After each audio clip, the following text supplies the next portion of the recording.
दो पुत्र हुए। हिरण्याक्ष का वध भगवान ने वराह अवतार में किया, बचा हिरण्यकश्यप।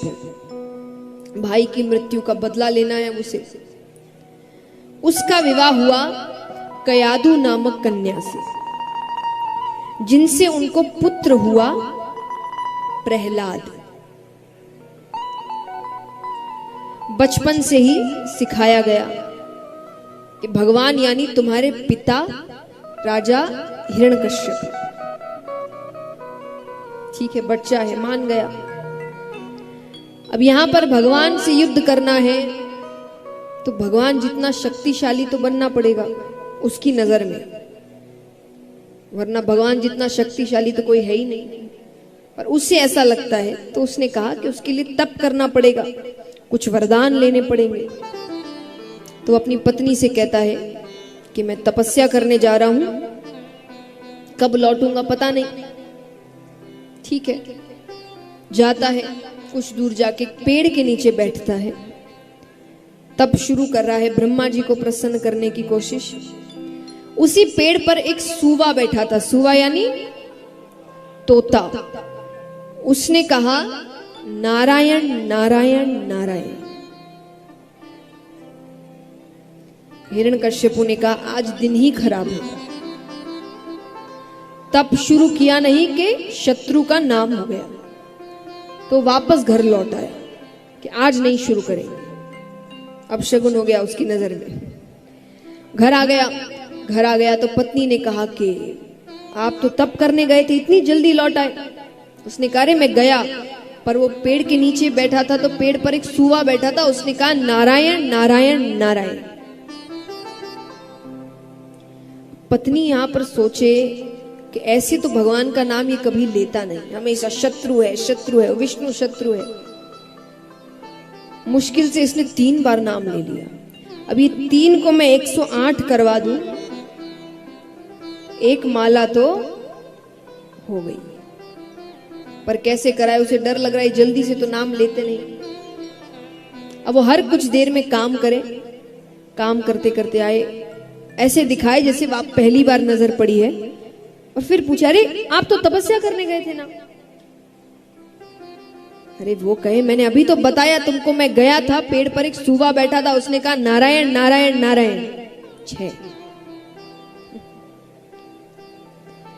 करते करते वो रात तक 105 बार नाम कहलवा लेती है, बाकी बचे। और अब उसको इतना डर लग रहा है क्योंकि उसने इतना परेशान कर दिया है पूरे दिन। तो वो दूध लेकर आती है, रखती है और दूर जाकर खड़ी हो गई। दूर जाकर कहती है कि बच्चों ने बहुत परेशान कर दिया है, इतना तंग करते हैं कि आजकल कुछ याद ही नहीं रहता। अंतिम बार, बस अंतिम बार, आप तो तपस्या करने गए हुए थे ना, तो क्यों छोड़कर आ गए। अब वो झुंझला उठा, जोर से चिल्लाता, अरे मैंने कहा ना मैं गया, पेड़ पर एक सूबा बैठा था, उसने कहा नारायण नारायण नारायण।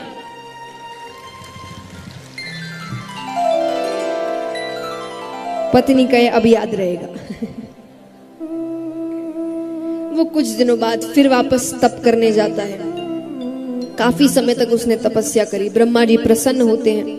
ब्रह्मा जी ने कहा क्या चाहिए वरदान में। उसने पहले कहा मुझे अमरता का वरदान दो। क्या दो? अमर कर दो मुझे। ब्रह्मा जी कहते वो मेरे हाथ में नहीं। अमरता का वरदान विष्णु भगवान दे सकते हैं, और कुछ मांगो। तो वो कहे तो फिर अब आपने तो मेरा वरदान ठुकरा दिया, तो उसके हिसाब से मैं जो भी मांगूंगा मुझे देना पड़ेगा। ठीक है, ब्रह्मा जी कहते मांगो। तो क्या मांगता है? 12 महीने होते हैं, 12 महीने में किसी महीने में ना मरूं, ना दिन में मरूं, ना रात में मरूं, ना घर के अंदर मरूं, ना घर के बाहर मरूं, ना नर से मरूं, ना पशु से मरूं, ना अस्त्र से मरूं, ना शस्त्र से मरूं। ब्रह्मा की बनाई हुई सृष्टि में किसी से ना मरूं। ब्रह्मा जी ने कहा तथास्तु। ये तो अमरता ही हो गया।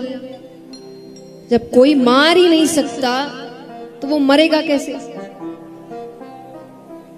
अब तो उसके अंदर जो शक्ति आई है वो वापस अपने राज्य लौटा। यहाँ पर बच्चे थोड़े बड़े हो रहे, प्रहलाद जी बड़े हुए, खेलते खेलते राजमहल से बाहर चले गए तो कुमारिन का घर मिलता है।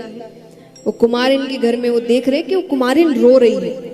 प्रहलाद जी ने पूछा तो उसने कहा कि मैंने बिल्ली के 2 बच्चे पाले थे, मैंने ध्यान नहीं दिया कब वो इस मिट्टी के पात्र में बैठ गए और मैंने इसको आग पर चढ़ा दिया। अब मैं प्रार्थना करी हूँ भगवान से, वो जल गए हैं कि उनका ध्यान रखे, उनके प्राणों का ध्यान रखे। प्रहलाद जी कहे इसमें रोने की क्या बात है, मुझे कह दो, मैं भगवान से क्या आता हूं। वो कहे आप भगवान को जानते हैं? बोले जानता हूं, मैं रहता हूं, मेरे पिता ही तो भगवान है। सब लीला है भगवान की, भक्त कैसे बनाएंगे? तो कुमारिन कहती अपने आप को भगवान बोल देने से कोई भगवान नहीं बन जाता। अरे भगवान तो परम पिता परमेश्वर भगवान विष्णु है। इस बात पे उनको क्रोध आ गया, वो तलवार निकालते हैं कि उनके पिता के बारे में गलत बातें हो रही है। प्रहलाद जी कहे मैं अपने भगवान को दिखा सकता हूं, तुम्हारा भगवान है तो सामने आने को कहो। अब वो कुमारिन रोते हुए भगवान को पुकारती है। भगवान को तो ऐसे भी दर्शन देना ही था, ये लीलाएं हैं उनकी।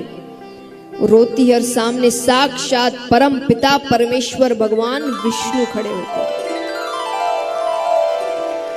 ऐसा रूप भगवान का, प्रहलाद जी के हाथ से तलवार छूट जाती है। वो सिर्फ भगवान को देख रहे हैं और उस दिन के दर्शन के बाद उनके मुख में केवल एक ही नाम, कौन सा नाम?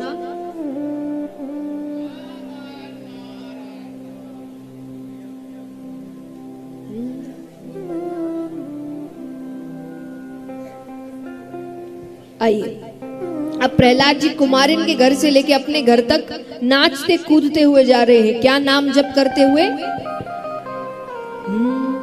श्रीमन नारायण नारायण हरि हरि श्रीमन, और जोर से, संख्या बहुत है। श्रीमन नारायण नारायण हरि हरि, तेरी लीला सबसे न्यारी न्यारी हरि हरि,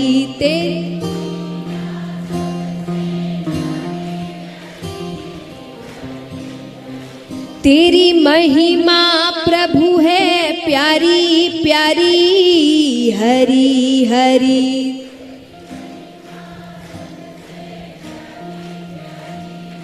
और तालियां जोरदार।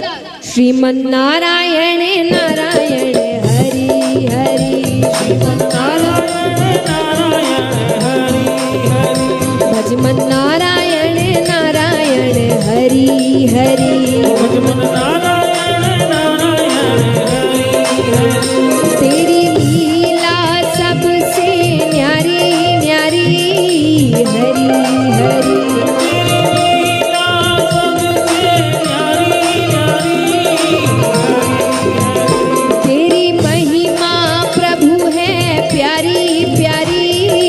हरि हरि,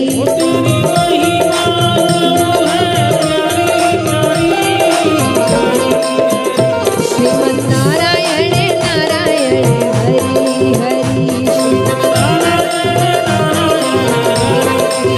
ओ भजमन नारायण नारायण हरि हरि, ओ श्रीमन नारायण नारायण हरि हरि, ओ भजमन नारायण नारायण हरि हरि।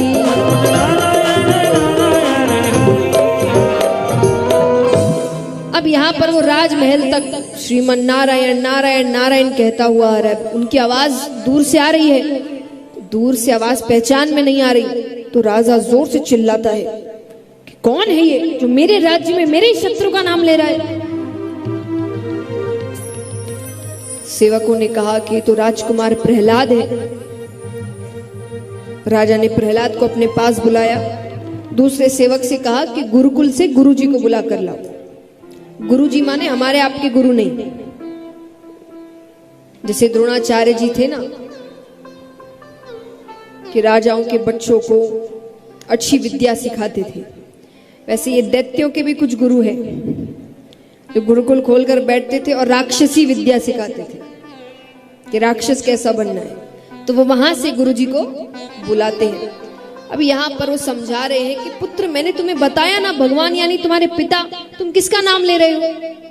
प्रहलाद जी कहते नहीं, भगवान तो एक ही है, हम और आप तो सिर्फ साधारण से मनुष्य हैं। उतने में गुरुजी आते हैं। हिरण्यकश्यपु ने कहा कि इसको राक्षसी विद्या सिखाओ, इसको समझाओ कि भगवान यानी इसके पिता और कोई नहीं। ठीक है, प्रहलाद जी को ले जाया जाता है। अब उनको वहां बार बार बोला जा रहा है कि नाम जप करो। नाम जप करते ही वो तो कहते हैं हरि हरि हरि, नारायण नारायण नारायण, जय श्री हरि जय श्री हरि। अरे हरि नहीं, कहो हिरण्यकश्यपु नमो नमः, हिरण्यकश्यपु नमो नमः। वो मानने को तैयार नहीं। यहाँ पर एक लीला करते हैं भगवान कि गुरु जी की तबीयत बड़ी खराब होने लगती है और उनकी पीड़ा बढ़ती जा रही है, बढ़ती जा रही है, बढ़ती जा रही है। वैद्य बुलाए जा रहे हैं, औषधियां दी जा रही है। और जैसे हम भगवान का नाम लेते, वो अपने भगवान का नाम ले रहे हो, कह रहा है हिरण्यकश्यपु नमो नमः, हिरण्यकश्यपु नमो नमः, हिरण्यकश्यपु नमो नमः। असर ही नहीं हो रहा कुछ। इतने में ही प्रहलाद जी कहते हैं कि देखिए, आपने जो करना था कर लिया, एक बार मेरी भी बात मान लीजिए। बोले क्या? बोले बोलिए जय श्री हरि। अरे वो कहे हम हरि को नहीं जानते। अरे बोले नहीं जानते तो जान जाओगे, एक बार बोल के तो देखो। अब उसको इतनी पीड़ा हो रही है कि उस पीड़ा में, ऐसी पीड़ा में तो हमें कोई कुछ भी ला दे कि भाई ये खा लो ठीक हो जाओगे, व्यक्ति खा लेगा। उसने कहा कोशिश करते हैं। अब वो भगवान का नाम जप करने लगा, जय श्री हरि जय श्री हरि जय श्री हरि। धीरे धीरे उसकी पीड़ा खत्म होती जा रही है। जैसे ही उसकी पीड़ा खत्म हुई, वो तो ऐसा दीवाना हुआ, वो प्रहलाद